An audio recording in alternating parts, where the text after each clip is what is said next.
Hello everyone, welcome to your YouTube channel NCRT Adda. So here we have taken class 8 chapter that is sound. ठीक है, अभी हम लोग का sound chapter चल रहा है एंड मोस्ट प्रोबेबली अगर हम देखें तो ये हमारी लास्ट वीडियो होगी, इसमें हम लोग ख़त्म कर देंगे अपना जो चैप्टर है. ठीक है, तो इस पूरे चैप्टर में हम लोगों ने काफ़ी सारी चीज़ें पढ़ ली हैं. तो इस कि जो पुराने वीडियोस हैं उनका लिंक मैं डिस्क्रिप्शन बॉक्स में दे दूँगी. Please have a look of those videos also. ठीक है, वो आपको मिल जाएंगी. और अगर आपको ये साइंस के जो चैप्टर्स हैं वो पसंद आ रहे हों तो प्लीज़ सब्सक्राइब करना ना भूलें और लोगों के साथ शेयर ज़रूर करें. और अभी तक हम लोगों ने काफ़ी सारी चीज़ें इस चैप्टर में पढ़ ली हैं और अब हमारा जो टॉपिक है दैट इज़ नॉइज़ पोल्यूशन. अब हम लोग उसको पढ़ने वाले हैं. ठीक है, तो नॉइज़ पोल्यूशन बेसिकली आप सभी जानते हैं क्या है कि नॉइज़ पोल्यूशन कह सकते हैं कि एक अनप्लीजेंट और इरिटेबल इफ़ेक्ट है जो कि एयर में कंटेमिनेट हो जाता है. या आप अगर इसकी एक अच्छी सी डेफिनेशन कहना चाहें तो आप ये कह सकते हैं कि noise pollution is the contamination of air. ठीक है, विच मतलब एयर में जा कर के ये पूरी तरीके से कंटेमिनेट हो कर के और बहुत ही they give unpleasant and irritable effect.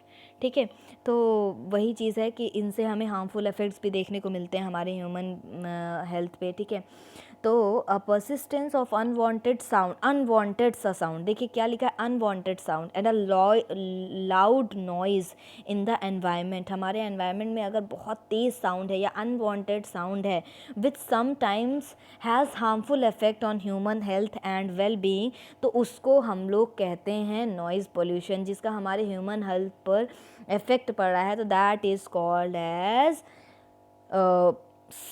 Noise pollution. अगर इफेक्ट नहीं भी पड़ रहा है लेकिन वो अनवांटेड साउंड है या बहुत लाउड नॉइज़ है हमारे एनवायरनमेंट में, तो that will also come under the noise pollution. ठीक है, and scientist measure the loudness of a sound in decibel. ठीक है, जो साइंटिस्ट हैं वो जो साउंड की लाउडनेस है वो डेसिबल में उसको मेजर करते हैं. अब यहाँ पर एक चार्ट दिया गया है, ये अप्रॉक्स मतलब कि एक अनुमान लगाया गया है लाउडनेस का. अलग अलग डिफरेंट साउंड्स को लिया गया है और उनका एक लाउडनेस का एक चार्ट सा बनाया गया है कि कितना उनका साउंड हो सकता है. ठीक है, और उनके इफ़ेक्ट्स क्या क्या हैं.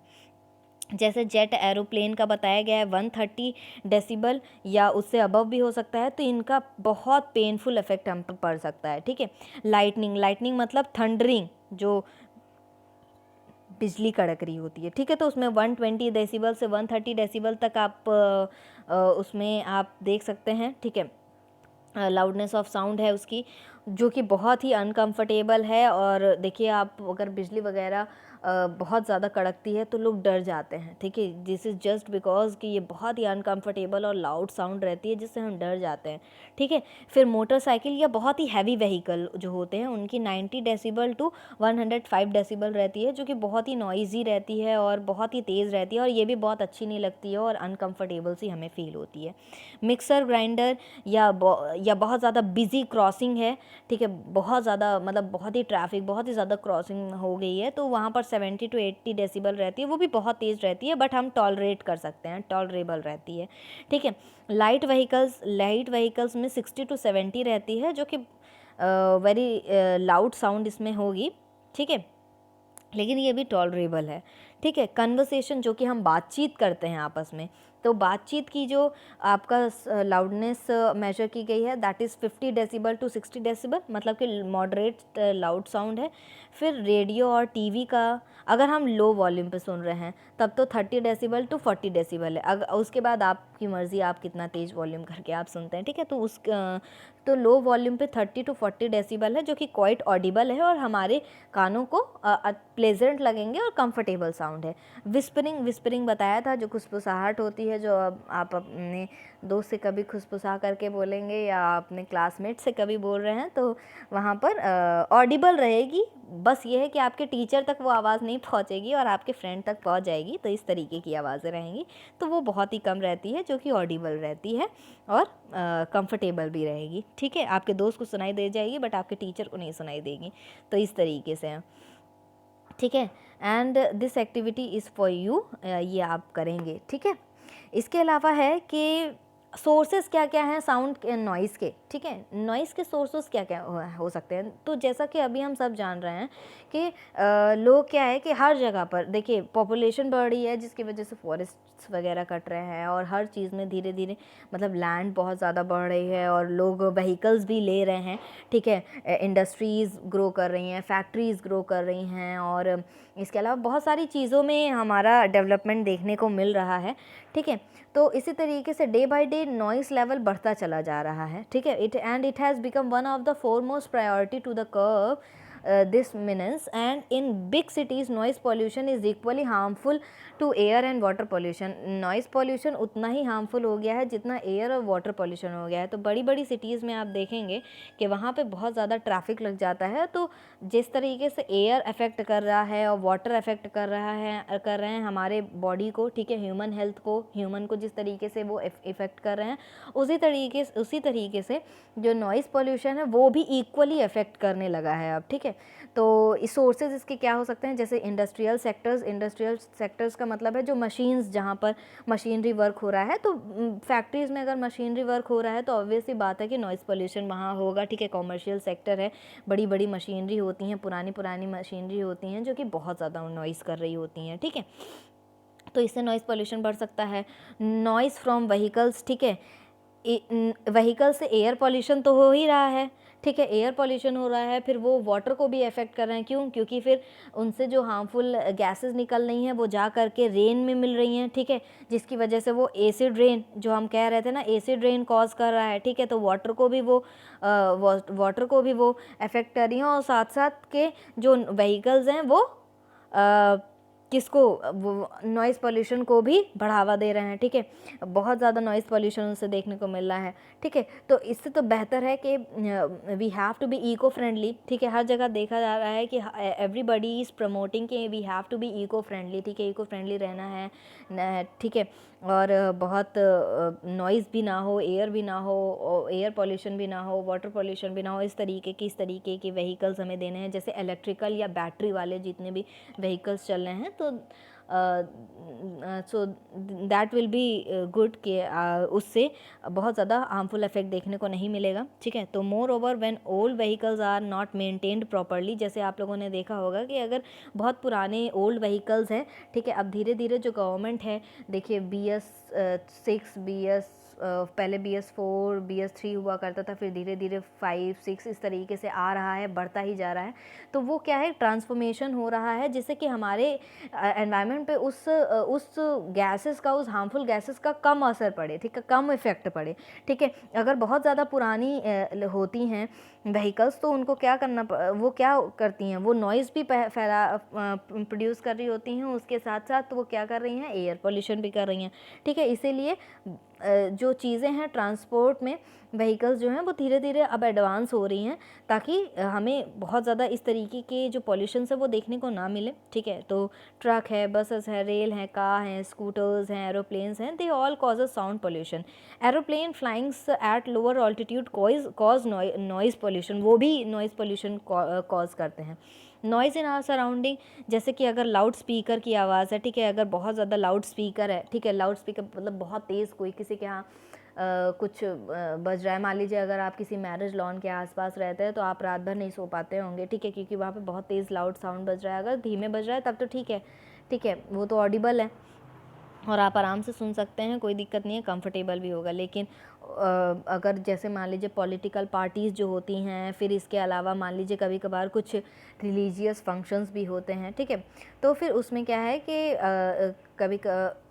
कभी कभार क्या होता है कि साउंड्स काफ़ी ज़्यादा हाई होते हैं, ठीक है। तो उन सब से नॉइज़ पोल्यूशन कॉज हो सकता है। जैसे कि आप देख सकते हैं मैरिज पार्टीज़ हो गई या रैलीज़ हो गई, तो वही सारी चीज़ें इसमें भी बताई गई हैं। तो उन सारी चीज़ों से नॉइज़ पोल्यूशन हो सकता है। इसके अलावा loud music played in cars, shouting of street and hawkers and noise produce during the construction of building.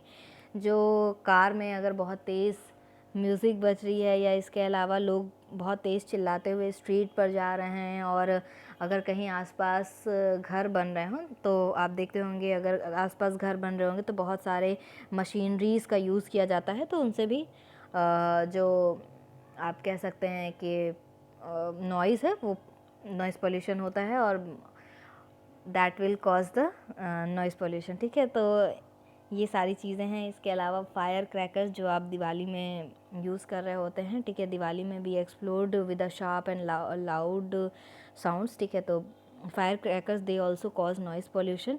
ठीक है, बहुत ज़्यादा हाई इंटेंसिटी के होते हैं, तो हाई इंटेंसिटी के हैं तो बहुत ज़्यादा साउंड प्रोड्यूस करते हैं, और बहुत ज़्यादा साउंड प्रोड्यूस होगा तो that will come under the noise pollution. ठीक है, गैजेट्स फ्रॉम एंटरटेनमेंट जैसे रेडियो है, टेप रिकॉर्डर है, ट्रांजिस्टर्स है, टेलीविज़न है, तो जब इनको हम चला रहे होते हैं तो बहुत ही ज़्यादा हाई वॉल्यूम पे अगर हम इन्हें भी चलाएंगे तो they will also produce a sound pollution. इसके अलावा डोमेस्टिक अप्लायंसेस जब हम यूज़ कर रहे होते हैं, जैसे मिक्सर ग्राइंडर हो गया या वॉशिंग मशीन हो गया या कूलर हो गया या एयर कंडीशनर्स हो गए, तो ठीक है, तो इन सारी चीज़ों में भी क्या होता है कि हम अगर इनको यूज़ कर रहे हैं तो इनकी भी आवाज़ बहुत ज़्यादा प्लीजेंट नहीं होती है, तो अगर प्लीजेंट नहीं है तो that will also come under the sound pollution. फिर नॉइज़ हज़ार्ड्स का मतलब है कि noise pollution has widespread effect on our health and environment. Health पे भी और एनवायरनमेंट पे भी इसका बहुत ज़्यादा आप देख सकते हैं कि क्या इनका इफ़ेक्ट पड़ रहा है। तो जैसे अगर हम हेल्थ की बात करें तो ईयर्स पे इफ़ेक्ट पड़ेगा, सबसे पहले तो ईयर्स पे पड़ेगा, तो सबसे ज़्यादा जो इफ़ेक्ट होंगे हमारे ईयर्स इफ़ेक्ट होंगे। ठीक है, नॉइज़ पोल्यूशन की वजह से। ठीक है, वो डैमेज हो सकते हैं, ईयर मेम्ब्रेन, ईयर ड्रम हमारी फट सकती है, रप्चर्ड हो सकती है। ठीक है, और so they will called they also affect, ठीक है, आर ईयर्स। ठीक है, वो हमारे ईयर्स को अफेक्ट कर रहे हैं। ठीक है, क्योंकि अगर बहुत ज़्यादा तेज़ साउंड है तो वो हमारे सबसे पहले कानों को अफेक्ट कर रहा है सबसे ज़्यादा। ईयर ड्रम अगर हमारी वो रप्चर्ड हो गई, ख़राब हो गई या फट गई, तो फिर क्या होगा कि उससे हमें बिल्कुल भी हमें सुनाई नहीं देगा, या कह सकते हैं कि हम डेफ भी हो सकते हैं। ठीक है, तो ear membrane that is which is called as eardrum may be ruptured due to intense sound, अगर बहुत तेज़ साउंड है। ठीक है, इसके अलावा हियरिंग प्रॉब्लम हो सकती है, कम सुनाई देगा, या आप कह सकते हैं losing ear sensation may also result due to sound pollutions. ठीक है, इसके अलावा हार्ट प्रॉब्लम हो सकती है। ठीक है, हार्ट प्रॉब्लम जैसे कि अगर बहुत ज़्यादा नॉइज़ी एरिया में आप रह रहे हैं या बहुत ज़्यादा नॉइज़ वहाँ पर होती है तो हार्ट रिलेटेड प्रॉब्लम आ सकती हैं। हाई ब्लड प्रेशर हो सकता है,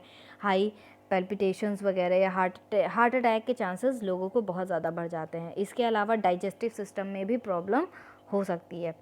पर्सनल लाइफ में noise pollution sometimes also causes loss of endurance, interference with our sleeping. ठीक है, हम सो नहीं पाएंगे अच्छे से। ठीक है, अगर इस तरीके से है लॉ ऑफ कंसंट्रेशन, अगर आप पढ़ रहे हैं तो अगर आप नॉइज़ी जगह पर हैं या नॉइज़ी एरिया में हैं तो आप पढ़ नहीं पाएंगे, आपका काम में मन नहीं लगेगा। ठीक है, वर्किंग कैपेसिटी आपकी कम हो जाएगी, आप हमेशा थकान सा महसूस करेंगे।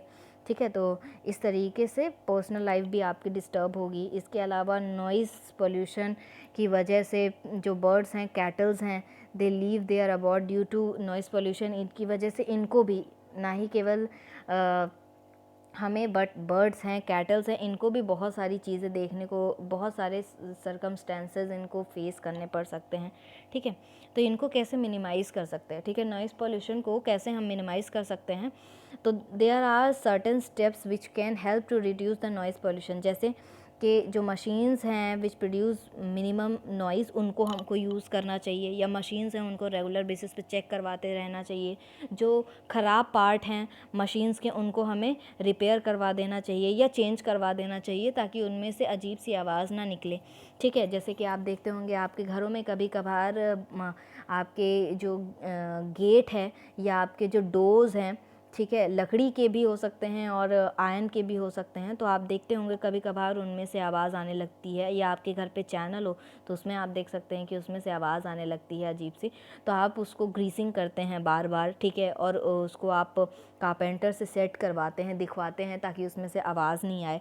ठीक है, तो उसको बार बार हमें मेंटेन करवाना पड़ता है, तो इसी तरीके से आप मेंटेन करवाएं। इसके अलावा जो फैक्ट्रीज़ होनी चाहिए वो टाउनशिप एरियाज़ में नहीं होनी चाहिए, वो बाहर होनी चाहिए। ठीक है, आप कह सकते हैं कि रेजिडेंशियल एरिया में ये फैक्ट्रीज़ या इंडस्ट्रीज़ नहीं होनी चाहिए, वो बाहर होनी चाहिए। इसके अलावा व्हीकल्स को प्रॉपरली मेंटेन्ड कराना चाहिए टाइम टू टाइम, ताकि उनमें से कोई ना ही एयर पोल्यूशन हो ना ही नॉइज़ पोल्यूशन हो। ठीक है, तो प्रॉपर वे में उनको चेक करवाते रहना चाहिए। ठीक है, डोमेस्टिक अप्लायंसेस को भी बार बार लुब्रिकेट करवाते रहना चाहिए, मतलब उनमें भी ग्रीसिंग ऑयलिंग करते रहना चाहिए, टाइम टू टाइम मेंटेन कराते रहना चाहिए, ठीक है, ताकि वो इस तरीके की आवाज़ या नॉइज़ ज़्यादा प्रोड्यूस ना करें, ठीक है, जो हो बहुत ही हल्की सी हो, बहुत ही कम हो, ताकि आपको बिल्कुल भी उससे इरिटेशन नहीं महसूस हो। इसके अलावा फायर क्रैकर्स को बैन इनफैक्ट कई कई जगह पर हो भी चुका है, तो अगर आप जला रहे हैं तो वो बहुत ही उनकी बहुत इंटेंस साउंड ना हो, इस तरीके के क्रैकर्स आप लें, या तो जो बहुत ही इंटेंस साउंड वाले क्रैकर्स हैं उनको बैन कर देना चाहिए। इसके अलावा जो फंक्शंस हो रहे हैं, कोई भी जो फंक्शंस हो रहे हैं वो आपके वो इंडोर्स नहीं होने चाहिए, वो आउटडोर्स करने चाहिए, ठीक है, थोड़ा सा आउटडोर एरिया में ऑर्गेनाइज़ करना चाहिए, ताकि जो वहाँ पे लोग हों उनको कोई प्रॉब्लम नहीं हो, ठीक है। इसके अलावा जो एरोप्लेन्स हैं should not be allowed to fly at the lower altitude, ठीक है, रेजिडेंशियल एरिया के ऊपर बहुत लोअर ऑल्टीट्यूड पे वो फ्लाई ना करें, थोड़े ऊपर ही करें, ताकि उनकी जो आवाज़ है, ठीक है, हम तक बहुत, अगर वो उतनी दूर रहते हैं तब तो हमें सुनाई दे जाता है, अगर बहुत नीचे रहेंगे तो कितनी तेज़ आवाज़ सुनाई देगी ना। तो इस तरीके से है कि बहुत लोअर ऑल्टीट्यूड पे उनको अलाउ ना किया जाए कि वो एरोप्लेन फ्लाई करें। इसके अलावा अगर हम बात करते हैं, in order to reduce the noise trees are often planted, trees देखिए आपको हर समस्या का सॉल्यूशन ट्रीज़ में मिल जाएगा। कैसे?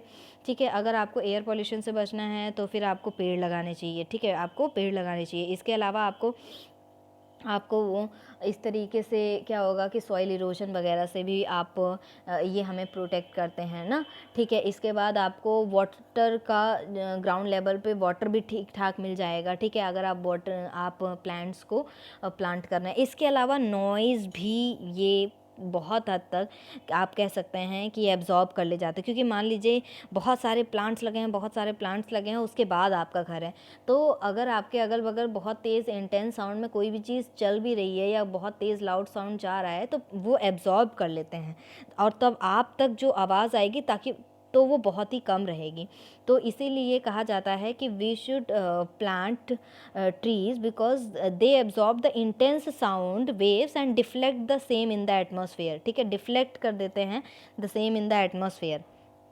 तो however plantation activity should be undertaken. इसके अलावा by using the thick curtains, अगर हम अपने घरों में कर्टेंस जो थोड़ा हल्का ना लगा करके थोड़ा मोटा लगाएं, ठीक है, थोड़ा सा थिक हो तो वो ज़्यादा अच्छा रहेगा, तो it will reduce the noise level. इसके अलावा मटेरियल जैसे cotton, wool, rubber, thermocol and different kind of cloth absorb some of the sound waves, ठीक है, इस तरीके की जो क्लॉथ हैं आप यूज़ कर सकते हैं अपने घरों में, तो ये ऐसे क्लॉथ हैं which absorb some of the sound waves, ठीक है।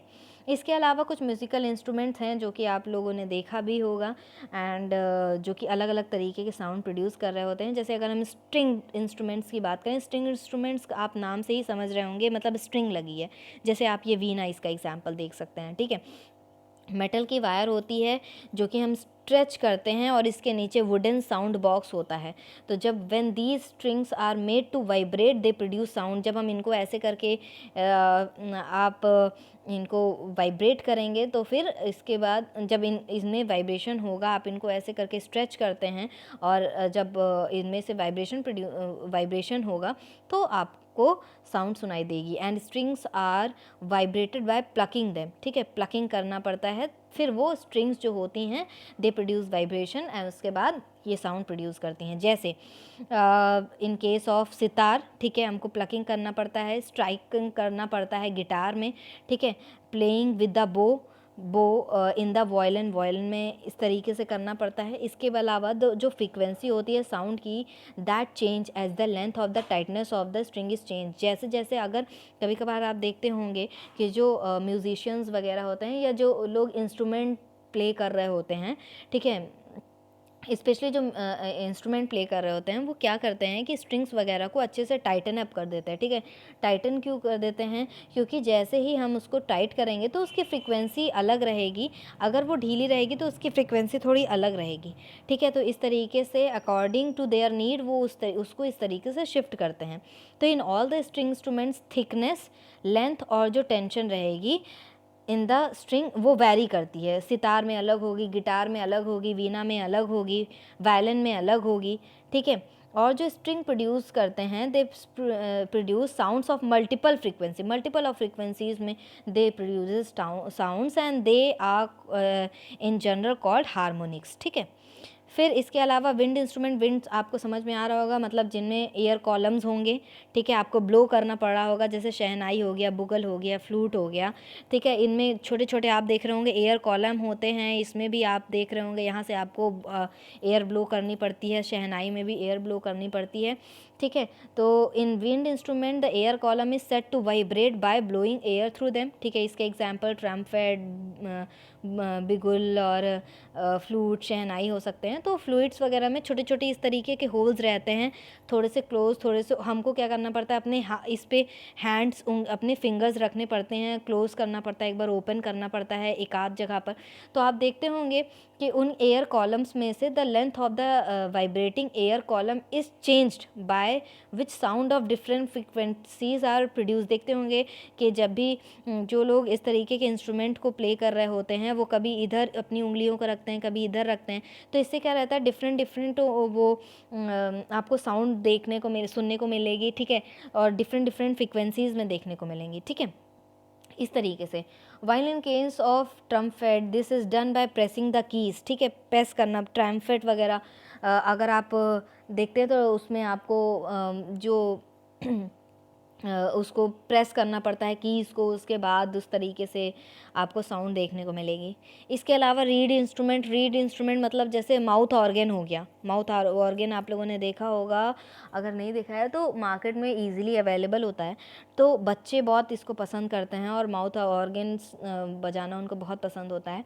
तो रीड इंस्ट्रूमेंट्स जो होते हैं जैसे हारमोनियम हो गया आपका, या इसके अलावा माउथ ऑर्गन हो गया, तो बहुत ही थिन स्ट्रिप्स होती हैं जो कि मेटल से होती हैं, और आपको उसको माउथ ऑर्गन को तो माउथ से प्ले करना पड़ता है, हारमोनियम तो आप अपने हैंड से प्ले कर रहे होते हैं, ठीक है। तो इनको हम रीड इंस्ट्रूमेंट्स बोलते हैं, because air is forced through these reeds which vibrate to produce sounds. देखते होंगे कि आप इस तरीके से बहुत सारे ऐसे कॉलम्स होते हैं और यहाँ पर इसमें भी हवा आपको ऐसे फिल करनी पड़ती है, ठीक है। तब air is forced through these reed which vibrate to produce sounds, ठीक है। इसके अलावा परक्यूशन या मेम्ब्रेन इंस्ट्रूमेंट जैसे तबला हो गया, मृदंगम हो गया, ढोलक हो गया या ड्रम हो गए, तो ये सारे इस कैटेगरी में आते हैं, ठीक है, जिसपे क्या होती है, एक मेम्ब्रेन सी होती है, ठीक है।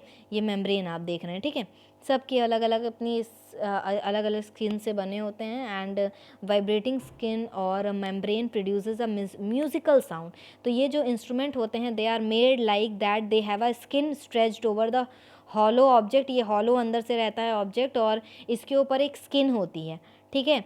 और जब हम इस स्किन को स्ट्रक करते हैं, ठीक है, तो साउंड एक प्रोड्यूस होती है। तो चाहे आप अपने हैंड से इसको स्ट्रक कीजिए, चाहे आप किसी मैनुअल ऑब्जेक्ट से कीजिए, ठीक है, तो आप इसमें वाइब्रेशन प्रोड्यूस होगा और आपको साउंड सुनाई देगी, जैसे कि मृदंगम, ढोलक और ड्रम हो गया, तबला हो गया। फिर गनवाद्य, गनवाद्य क्या है, गनवाद्य जैसे जल तरंग, आप इसमें आप पानी अलग भर के आप रख देते हो, ठीक है, और उसके बाद आप इसे फिर बजाते हो, या मटका, या मड पॉट या आप मटका भी कह सकते हैं, ठीक है।